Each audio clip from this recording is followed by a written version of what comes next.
I'm Lee with Lesbian Speaking, and today I am super happy to bring to you the story of one of the best characters, or at least one of my favorite characters, on TV and in movies, Pee Wee Herman, through the documentary Pee Wee Herman as himself.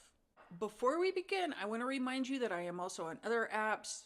All the apps I'm on: YouTube, Instagram, TikTok. Make sure you catch me at all places. More to come, but those are the ones I'm working on right now. In addition to that, I do have an Etsy shop, LS Online Finds. For the month of June for Pride, it is 20% off everything. So make sure you go and check out the Etsy. Now, let's get to the show.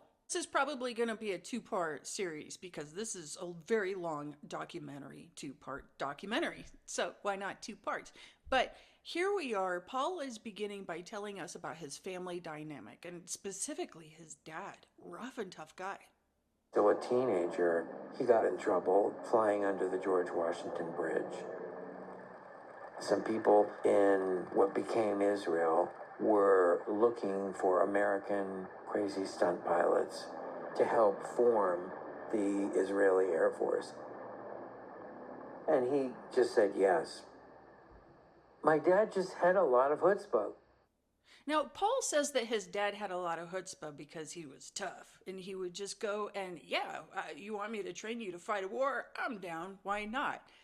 But what Paul doesn't realize is that what he had been through and his sister had been through in life, well, they both had a lot of chutzpah too. My parents never wanted us to do the things that we really wanted to do because we, like Paul would take my Barbies and things like that. One Halloween, they let us do the costumes we wanted, and Paul dressed as a princess, and he was so happy, with terrible makeup and all. And I got to be a lumberjack, and I had like sideburns, and I was so happy too. I relate to that so much because, I had to dress a certain way growing up. I would steal my brother's clothes a lot. And as a matter of fact, one time, let me tell you a personal story. My mom was making a ceramic of a little boy cutting a little girl's hair, and my brother said, "That's a great idea." And then he brought my favorite haircut I had as a child. Now, what's really important out of all of this is we get to see Paul's true personality, and a person that I love. Every time I got to see his real personality and little tidbits here and there, how can you hate the guy? Come on. I mean, here. I think, really, if you don't agree with me, then you're wrong. No, I don't really think that. All right, maybe I do think that a little bit. No, I know. I'm kidding. Or am I? I don't know. I don't know if I'm kidding. I know. But you don't. Here was a young Paul who was seeking to be himself and have a creative outlet. When he saw the circus, they moved to Florida, and he was like, I need in this life. So he went to a camp and he learned, how to be in the circus. And when his parents came and saw him perform, we didn't know what to think. Like, it was incredible. So I think that was an early kind of experience with my parents, kind of realizing my fabulousness. We're coming on to a part that I think really shapes Paul Reubens, or Pee Wee Herman, as we knew him, because this is when he starts looking into those artistic outlets that can give him inspiration for his characters. We discovered the films of Andy Warhol / Paul Morrissey. Those people in those movies, those characters that I was so attracted to, were really doing performance art. I mean, we're living as conceptual people, creatures in some way. Paul does get into a little bit about the dynamic with his father, realizing that he had gay friends, and Paul just kind of stood up for it and said, yeah, so what? But Paul also dug his heels into the arts, full on, and decided it's time to pack up and go to art school, where he thought he would be the dorkiest, most normal, boring person there. But he wasn't. When I got to Cal Arts, I got there and I was the attraction. People were like, wow, you are wild. Everyone there was like avant-garde and kooky, and like I felt like I could just be as crazy and as wild as I wanted to be. Paul was in this school with a lot of other up and coming actors that we will know later on down the road. As a matter of fact, the pictures that are being shown and the videos that are being shown throughout this, I'm like, oh my gosh, oh my gosh, oh my gosh, so many recognizable faces. But through this process, Paul is also seeing that he has so many more characters living inside of himself. I think if you saw me sitting in the dorm at 2 in the morning in drag, just hanging out, you might think I was a drag queen. And you could be right. Well, now we are to a point where Paul meets the love of his life. Actually, I don't know if it's the love of his life, but it sure sounds like it the way he talks about him before his death, still. But listen, just listen how he cherished this time and this person. I met Guy at a very transitional period in my life. I thought I was going to San Francisco. That changed. And we went to Los Angeles together. And we moved into the staggering apartment in Echo Park. He was a painter who was extremely artistic and extremely funny. I stole a lot of material from Guy. One thing that he would say all the time when he would be eating anything that would be rich, and he would do it in this voice, he would go, buttery, or chocolatey. And I think you can see where that led me. Paul's parents were very supportive of the race. Okay, go on. Paul's parents were very supportive of the relationship and did spend time with Guy themselves. But at some point, Paul's dad realized that he was veering off from his plan, that he had this whole idea that he was going to be a star, he was going to be a performer, and he was putting that aside to spend time with Guy. And when Paul heard that, he heard that in a big way, which it could be seen as bad or it could be seen as good. It's super good in this, but I promise you, anytime you completely lose yourself in a relationship, it probably isn't the best way to be in the relationship because you should still have your autonomy, which is what Paul took back. When we split up, I just made a conscious decision and went, I'm not doing this again. I not only wasn't going to be openly gay, but I wasn't going to be in a relationship. I was going to advance my career because I could control that. So it was extreme. I was as out as you could be, and then I went back in the closet.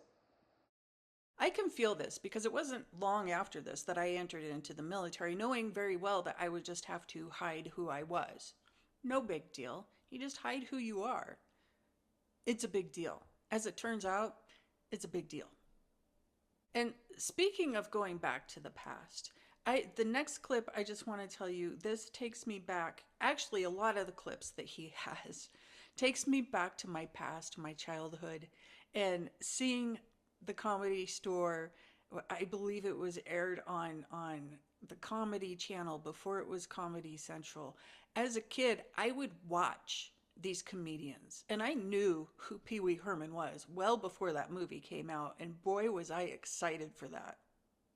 Comedian or comic actor trying to break into movies or television in Hollywood, this is the place to start. Comedy was kind of becoming king in Hollywood.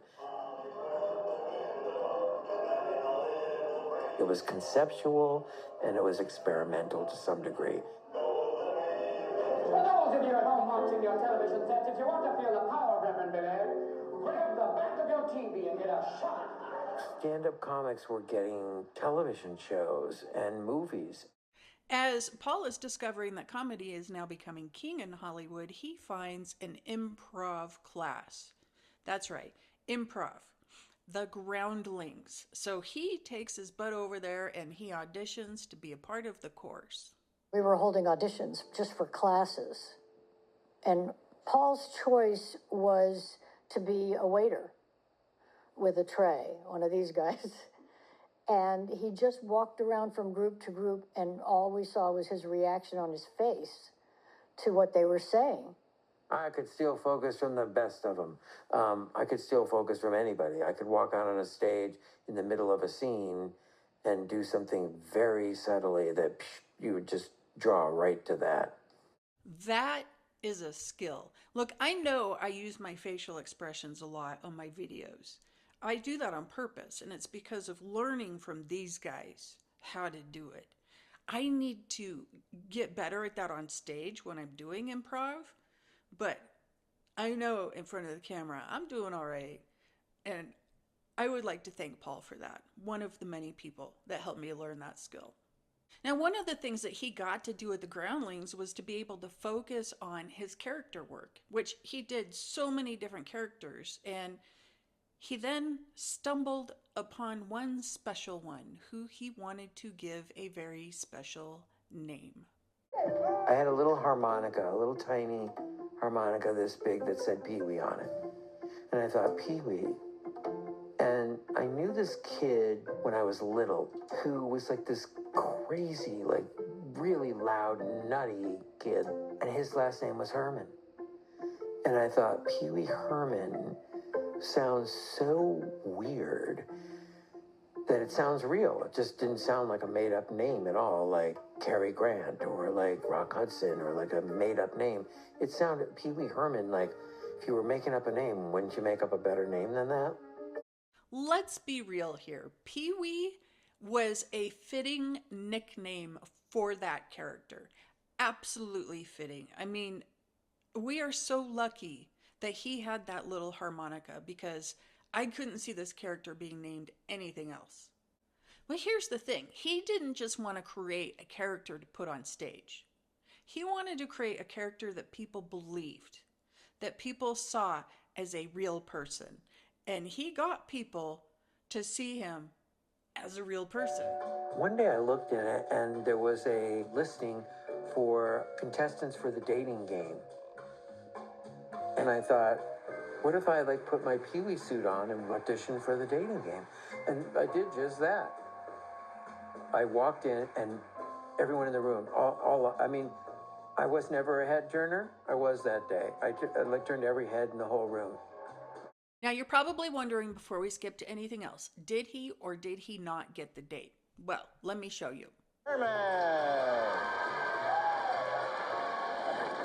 number 3. What is your idea of a romantic pedicure? A romantic pedicure would be where we would go out on a date, and then afterwards we'd go and play in the dirt, and then I'd get it out from underneath your toenails. Oh, you're turning me on, Bachelor number 3. Lucky fellow. It's going to be Bachelor number 3. He's got a personality. Here is Pee Wee Herman.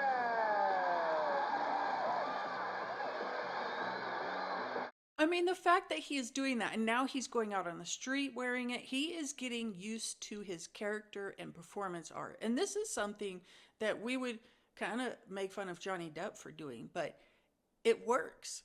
Becoming that person works, because then now you know how they're going to react to things, how they're going to walk, how they're going to talk, what they're going to do. You're not just walking up on stage and being somebody. You're being somebody that you've been all day long. But then in this next clip, Paul does something as himself that I do myself. It's a weird thing, and it does distract people when they're talking to you and you think you're really funny and they think you're dumb for it, but I do it too.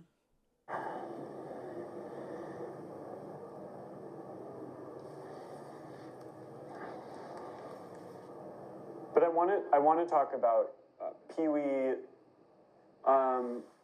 Come back here with me. Come back, please, with your lips. That's the best that's ever happened to me in my whole life. It was actually dry to the point that it wouldn't come down. I love that story. The fact that he ends it with, I love that story. True story. Cheech and Chong came to the Groundlings. They were going to hire a bunch of us to be in their second movie. Let go of me! Hey, give me this fucking luggage, you Why little don't you let go of me? I asshole. know you are, but what am I? Yeah? It's Pee Wee Herman at his day job. Now we're to a point where Pee Wee is literally ready for his big adventure. Okay, so Saturday Night Live is doing auditions. He takes all of his characters, loads them up, goes and auditions against Gilbert Gottfried, who was a friend of the producer. So Gilbert got the job. However, at that point, that's where Paul made a decision and said, it's Pee Wee time. We are going to focus on Pee Wee. And him and his improv team did just that. Hi, everybody. My name's Pee Wee. What's yours? And so I thought, I'm going to take Pee Wee Herman, the character that I've had the most success with and that people have really reacted to, and the rest of these characters and Paul Reubens are going to disappear. Now, here's where I started to wonder, how exactly is Paul able to do all of this? I mean, he's going to art school. He's doing improv, which isn't exactly something that pays. And various arts, maybe a little movie. He's not making a lot of money. How is he doing this? And then his sister answers that question for me. It made my parents proud, and I could tell he liked that. They were very supportive of his career and financially helped him. They helped all of us. I mean, that's an advantage of coming from privilege. That was a very honest answer. Very privileged. And how lucky to have that opportunity. Not a lot of people get that. I mean, I certainly didn't have that. That's why I went into the Air Force instead of comedy, but here we are today. Now we're going to get into, though, Paul talks about how he created the characters based off of different TV shows or people that he knew, things like that. But the artist. Tell me what punk means. Is it defiance, anger? To me? Yes. Gee, I draw pictures, you know.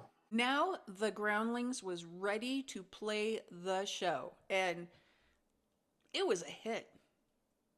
The show was so packed and so successful that it outgrew the Groundlings Theater. I wanted to move it somewhere like bigger.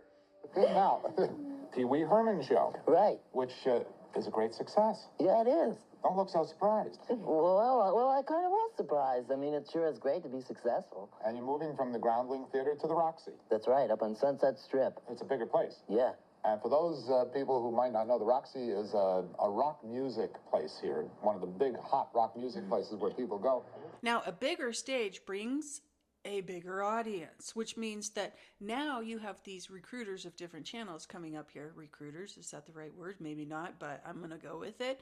So here they are sitting in the audience and saying, we want you to air on HBO on a show we have going on.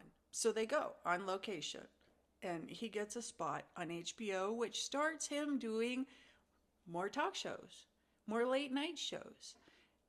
And he has to make a big decision at that point. I decided that if I was trying to promote Pee Wee Herman as a real person, that it didn't work if I was myself. I decided to become anonymous. Paul was doing so well with Pee Wee in the night circuit that he landed a show, and this is a moment I remember watching on the VCR because we would record it every night and I would watch it every morning before I went to school. And this, I was like, hell yeah. On to something. Welcome, Pee Wee Herman. I had an opportunity to go on Late Night with David Letterman.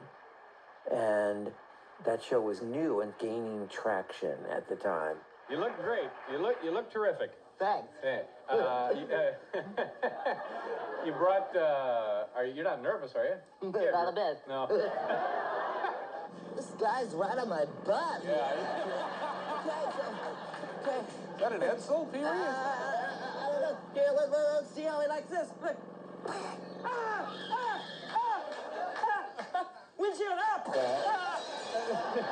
Just kidding, okay. There was some kind of like really great magical chemistry that happened between us. He was like a straight man, and I would just like go berserk and be like, crazy around him.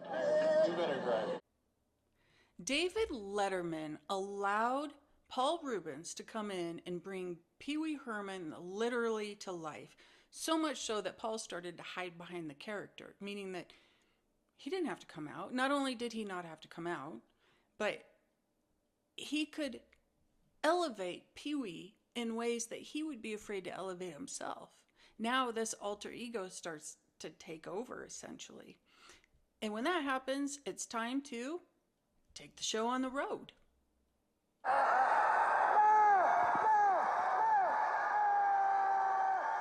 So I went on a 22-city tour, packed a suitcase full of props, and I think to some degree I figured out how to be a stand-up comedian without being a stand-up comedian. I had like an event.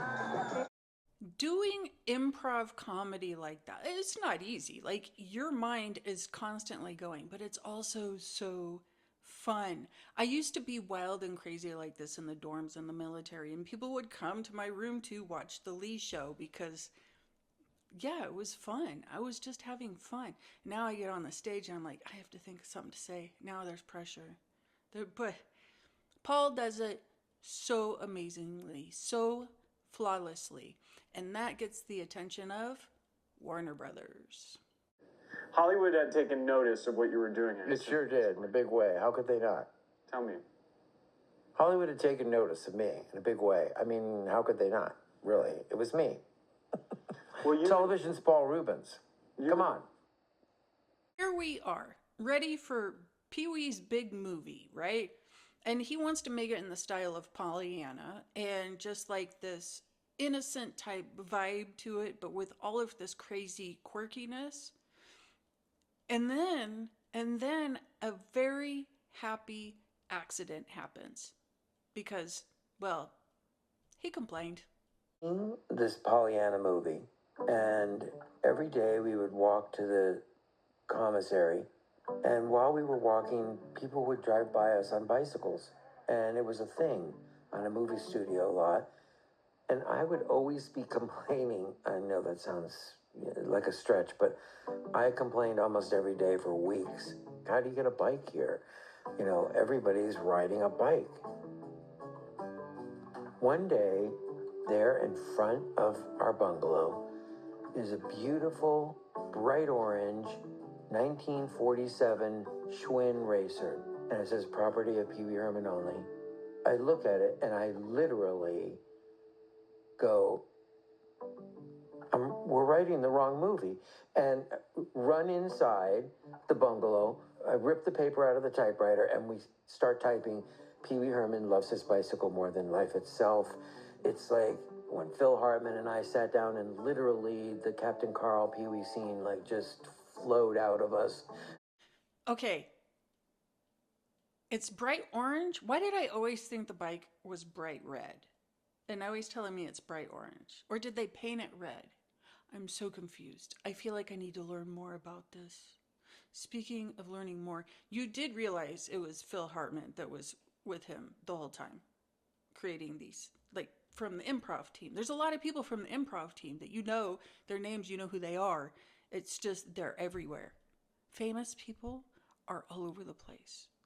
But speaking of famous people that are all over the place, they say, we're allowing you to make this movie about the damn bike, and here's your director. And Pee Wee says, nope, that is not the guy for me. Nope. And he knew Shelley Duvall. He reached out to her because he did a short film with her, and this director, up and coming director who was doing short films at the time, and said, you know what? Let's make this happen. I mean, Tim was so quirky, in the same vein as me feeling like I'm an oddball. Tim was that and more. Tim could oddball me under the table sometimes, you know? And sometimes. Yeah, you might remember that. This is Tim Burton's first movie. Tim Burton. So quirky that we Tim Burton. So Tim, in directing this, had this amazing idea of how to make it all make sense, pretty much. Nerd. I know you are, but what am I? You're an idiot. I know you are, but what am I? I know you are, but what am I? To make it believable, you have costume design and other characters and people. Are they children? Are they adults? We just tried to kind of balance it out so it kind of fit his world. There's so many little extras that you get to hear about the movie, like the dancing scene that I can't play here because I don't have the music rights, but he explains how he had his own platforms that he brought from one of his characters and threw them on, and Pee-wee became a whole different person dancing on that stage. But I think the most memorable thing that comes out of this and the movie and everything is hearing Tim Burton say, well, this. I couldn't have imagined a better first film to make. And it was the perfect first film for Tim Burton. I mean, look at how his designs are now. It just absolutely shaped how he went going forward in creating these amazing stories, characters, scenes, the whole thing.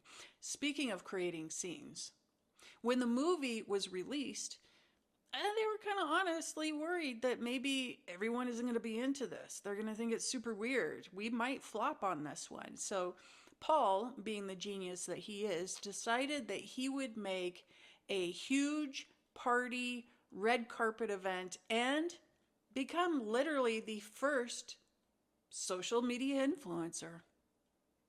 Okay, maybe not social media, but, well, you'll see what I mean by it. I had a throne, a golden throne, and I had the crown from the movie of Camelot, which I kept for a while. Walked around my house with it on until they threatened legal action if I didn't bring it back. Eddie Murphy! When celebrities pulled up, I was standing out in front with a live mic, and I greeted everybody. My family has arrived! Hi, Mom! I mean, you see what I mean? He's working the red carpet. He's getting his face out there, popping in everywhere, saying hi to, like, he played it perfect. And the movie was a hit. He gets to go back on the night show scene being a big movie star now. Like, Pee-wee is where it's at. But Paul is finding that he's not getting recognition for the character, that the character is getting recognition for the character. And that had him kind of jealous a bit of the big names on the screen, and his was still just Pee Wee Herman. I mean, I spent my entire adult life hiding the fact that I was like a huge weed head. I had a couple of parallel things I was like hiding. I was secretive about my sexuality to even my friends. I mean, there's all kinds of psychology behind all this.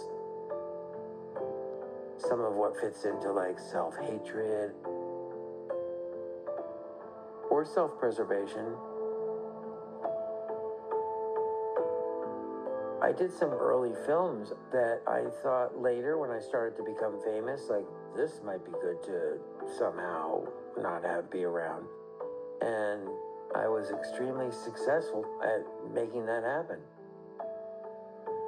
That was something you could do back then. You could erase the past. You could get your hands on the tapes. You could get your hands on the evidence and get rid of it. And it wasn't already all over the internet. You can't do that now. But the reality is he's talking about something very serious. Hiding your sexuality isn't hiding who you have sex with. It's hiding who you are as a person. It's hiding who you were born to be. And that takes a toll. I've been there. I've done that at a very minute minute of my life compared to what Paul has done. And yeah, it is so hard. You feel like you're lying to your closest friends just to save your ass.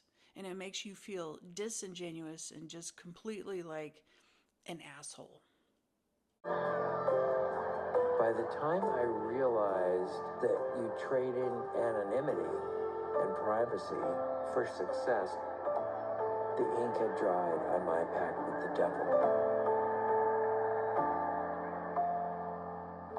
That is the simplest and easiest way to put it. To hide from everybody like that. And it's not just like a celebrity hiding some type of a personality or personality flaw or things like that. No, we're talking about the basic conversations that you would have on late night television, right? What do? They sit people down and they ask about how's the wife and the kids. You couldn't answer that. That's why being Pee-wee made it so much easier for him. And I'm saying easier for him to avoid the questions, not easier for him to hide, but easier for him to skate out of that, because this is a character. They're not going to ask real questions of the character. And when they do, he just uses improv to get out of it. It's funny. It's great. The audience is eating it up. It doesn't matter what's real or not because it's funny. But he took this character comedy to such a next level. There were so many other comedians that were doing it. They were doing it before, they were doing it after. I miss that. I know we probably have some of that, but this big world, big audience, big life. Somebody asked me from my improv crew the other day, it was like, do you think that we're going to just revert back to live shows? Because we've gotten so in tune to staying at home and watching things that we forgot how much fun it is to be there interacting with other audience members and laughing. And it's true. I think it's true. And in my head, once they said that, I kind of made it my goal, like, let's do something big. How can we do that? It's going to take a lot of work, but watching Paul and explain how he got to these characters and how he got to this place just makes me like, man, I want to do that. With that, I'm going to close this episode and get to the part 2 next week and the final part. Not what I'm excited for. I do not want to watch The Downfall again. I was upset when it happened. I'm still upset about it. They really just demonized somebody that was a good human, a good performer, and because he was gay. Let's just say it. It was because he was gay. But we'll tackle that next week. And until then, make sure you check out that Etsy shop for your 20% off this month of June, LS Online Finds. Make sure you check out my other platforms, Instagram and TikTok, and like, comment, share, all kinds of stuff to keep my videos going. I appreciate each and every one of you. Oh, I forgot to tell you, I have a subscription on TikTok as well, so make sure you go and subscribe there for extra Sister Wives content, going back to season 1. All right, folks, thank you, and Lesbian Speaking out.